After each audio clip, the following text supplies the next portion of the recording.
రానుంది. ముందుగా 3 మండలాల్లో పైలట్ ప్రాజెక్టు రూపంలో అమలు కానుండగా జూన్ 2 నుంచి రాష్ట్ర వ్యాప్తంగా భూభారతి సేవలు విస్తరించబోతున్నాయి.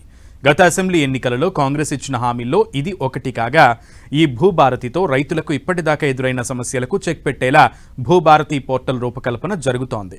అలానే ఈ కొత్త పోర్టల్ కనీసం 100 ఏళ్ల పాటు నిరాటంకంగా సర్వీసు అందించనుందని, దానికి తగిన భద్రత విధి విధానాలు రూపకల్పన చేయాలని సీఎం రేవంత్ రెడ్డి అధికారులకు ఆదేశాలు జారీ చేశారు. తెలంగాణలో ఇక భూభారతి ఏప్రిల్ 14 నుంచి 3 మండలాల్లో పైలట్ ప్రాజెక్ట్, 100 ఏళ్ల పాటు సర్వీసులు అందించేలా భూభారతి పోర్టల్. తెలంగాణ ప్రభుత్వం ప్రతిష్టాత్మకంగా తీసుకున్న భూభారతి అమలుకి రంగం సిద్ధమైంది. ఎన్నికల సమయంలో ఇచ్చిన హామీల మేరకు రైతులకు ధరణి పోర్టల్ స్థానంలో భూభారతి పోర్టల్ అందుబాటులోకి తీసుకొచ్చారు. తొలుత 3 మండలాల్లో ప్రయోగాత్మకంగా అమలు చేయాలని నిర్ణయించారు. పోర్టల్పై అవగాహన కల్పించేందుకు అన్ని రైతుల మండలాల్లో సదస్సులు నిర్వహించనున్నారు.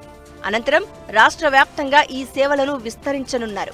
ఈ క్రమంలోనే ముఖ్యమంత్రి రేవంత్ రెడ్డి ఈ పోర్టల్ రైతులకు సులభంగా అర్థమయ్యేలా రూపొందించాలని ఆదేశించారు. అలానే భూభారతి వెబ్సైట్ రాబోయే 100 ఏళ్ల వరకు ఎలాంటి సమస్యలు తలెత్తకుండా సేవలందించేలా ఉండాలని అధికారులకు ఆదేశాలు జారీ చేశారు. అలానే సంస్థపై సైబర్ అటాక్స్, భద్రతాపరమైన కోణంలో ఫైర్ వాల్ సేఫ్టీ చూడాలని చెప్పారు. ఇందుకోసం ఓ మంచి సంస్థకి మెయింటెనెన్స్ ఇవ్వాలని సూచించారు. మరోవైపు భూభారతి పోర్టల్ రైతులకు జూన్ 2 నుంచి రాష్ట్ర వ్యాప్తంగా అందుబాటులోకి తీసుకురావాలని ప్రభుత్వం నిర్ణయించింది. పోర్టల్పై అవగాహన కల్పించేందుకు అన్ని రైతుల మండలాల్లో సదస్సులు నిర్వహించనున్నారు. అనంతరం రాష్ట్ర వ్యాప్తంగా ఈ సేవలను విస్తరించనున్నారు.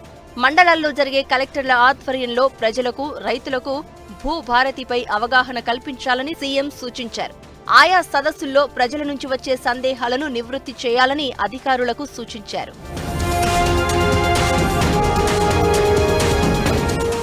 సాధారణ పౌరులకు తమ భూమిపై హక్కులు, వివరాలు తెలుసుకోవాలంటే, రిజిస్ట్రేషన్లు చేయించుకోవాలంటే ఇప్పటి వరకు చాలా అవస్థలు ఎదుర్కొన్నట్లు ప్రభుత్వం గుర్తించింది.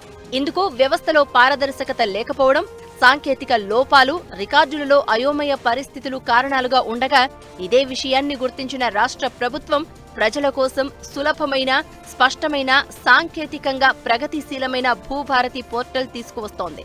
ఈ పోర్టల్ ద్వారా భూమి రికార్డులు, పట్టాదారుల వివరాలు, మ్యూటేషన్ సమాచారం, రైతు బంధు అర్హతలు, భూమి ప్రయోజనాల స్థితిగతులు వంటి అనేక అంశాలు ఒక్క క్లిక్తో లభించనున్నాయి.